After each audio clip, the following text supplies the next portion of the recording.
You know, about 2 months ago, I raised an issue about China purposely flooding the market here in the US with fentanyl in order to kill off white Americans. And that video was demonetized, ladies and gentlemen. But since I made that video, there have been numerous articles coming out just confirming exactly what I said. The fentanyl crisis is a reverse opium war. That's right, because see, the first one was started in China, this one, the US. History does not repeat itself, but it does rhyme, is a famous quote that is often attributed to Mark Twain. Today, not only is history rhyming, but it is taking a deeply iconic turn while doing so. 150 years ago, 2 millennia old civilization in the East was hooked on opium and watched as it once perceived centrally the world affairs and was eradicated by an upstart empire from the West, upon which it was claimed to be sun never sets. Today, the inheritor of the empire's tradition is being flooded by a synthetic opiate, even as the old Eastern Empire shakes off its century plus torpor and seeks to unite the Eurasians landmass in a way that would have stunned the great geopolitical thinker, Sir Halford Mackinder. We are now in a sort of reverse opium war, except this time it is the United States, not China, that is the victim. Recall that at the dawn of the 19th century, China was still the largest economy in the world. By the end of the century, its ruling at this Qing dynasty was on its last leg after being hooked on opium by the British Empire. It was subsequently defeated in a series of wars with the European powers, forced to open its ports to foreigners, and barely survived one of, if not the most deadly civil war in human history, and Taipei Rebellion. Yet, it was the Opium Wars that truly presage what is now known as the century of humiliation in China. Not only would the final imperial dynasty soon fall, but also gravely weaken China, would spend the first half of the 20th century consumed by civil war. Then, to add insult to even greater injury, China would find itself occupied by their assertive Asian neighbor, Japan. This vast humiliation only began to end when the Japanese were evicted from China at the end of World War II, and Mao's communists, like the Chinese emperors of yesterday, reunified China. Fast forward a single generation, and the new quasi emperor of China, Xi Jinping, seeks to end once the China dream as the new guiding force for a proud nation, while simultaneously and permanently laying the century of humiliation behind it. Much ink has been spilled on this rise, its implications for Asia, and potential for the so called Churai trap to ensnare the current global power, America and China, in a war. What the foreign policy cognoscency have noted less often, however, is the deeply iconic twist of fate that we are witnessing every single day in America. The opioid crisis is very real. Every day, nearly 90 Americans are dying due to an overdose of opioids. This problem is particularly problematic in the old American Rust Belt in the Midwest, Ohio, the state where the author lives, has been particularly hit hard with an estimate of 200,000 Ohioans afflicted with the addiction.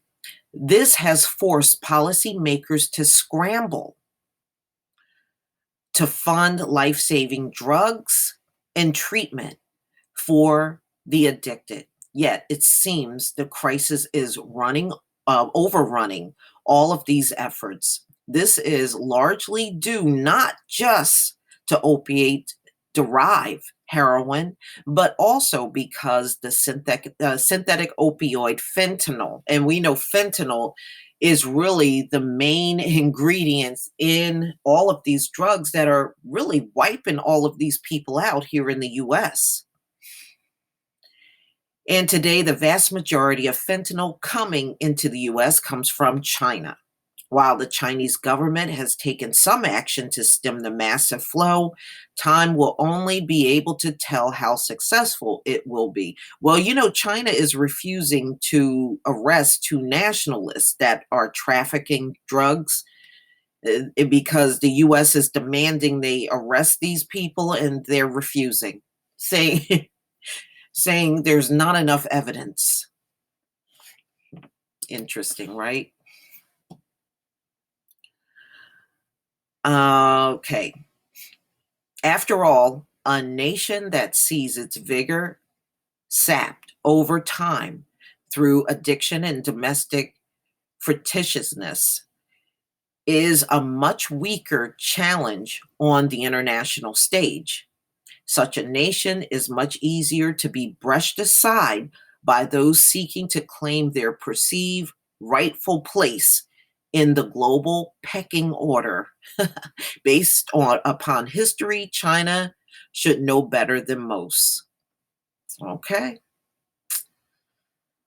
China is doing this on purpose. I am blown away by anybody that think they're not. I mean, I just think it's hilarious how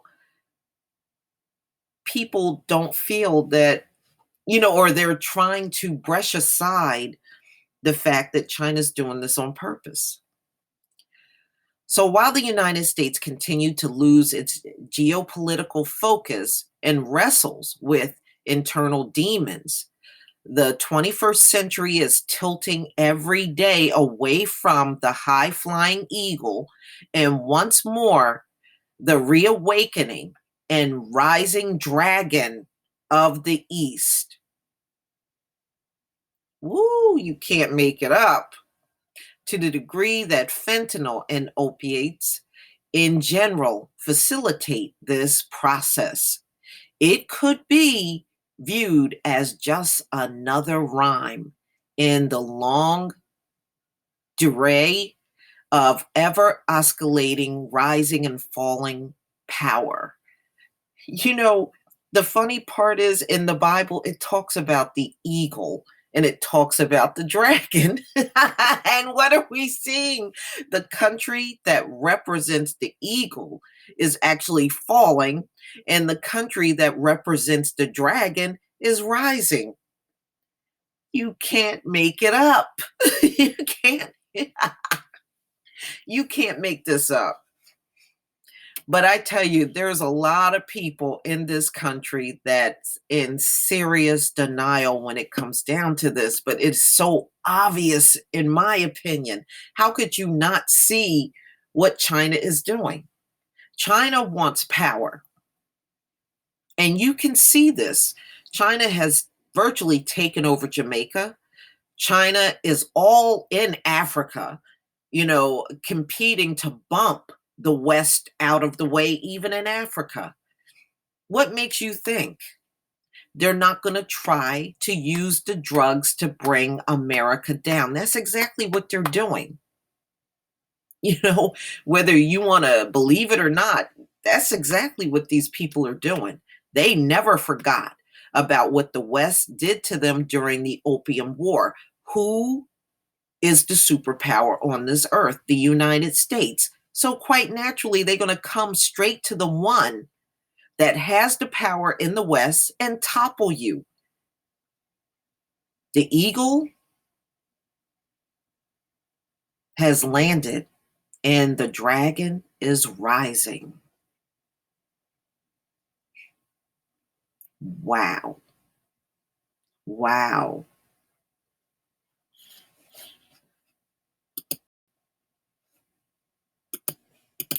You know, this story reminds me of Obadiah 4. Though thou exalt thyself as the eagle, and though thou set thy nest among the stars, hence I will bring thee down, saith Yah. You know what? It said that, these people would be so arrogant that the eagle represent, and they think because they have gone unpunished for so long that nobody can ever bring them down. But guess what? The dragon, which represents China, will bring this eagle down. The fact that China is doing this to America, remember, these folks are going to be blind to their downfall and they're going to deny it's happening, but it is happening. It's not a coincidence that we're at the end of that 6,000 years and these folks are really facing their demise through the drugs. Now, that verse I read was Obadiah 1, verse 4. And that's where the eagle is saying, well, who's going to bring us down? And they're actually being brought down. But they can't see because of all their arrogance. They can't see that they are being destroyed by China. But I tell you what, you keep focusing on Black people and telling us to go back to Africa and all that stuff while China is killing your ass wholesale. Please leave your comment and subscribe, and don't forget to hit on that notification bell. That way you don't miss my next video. And please join me on Black Junction and Black Spot. Peace, family.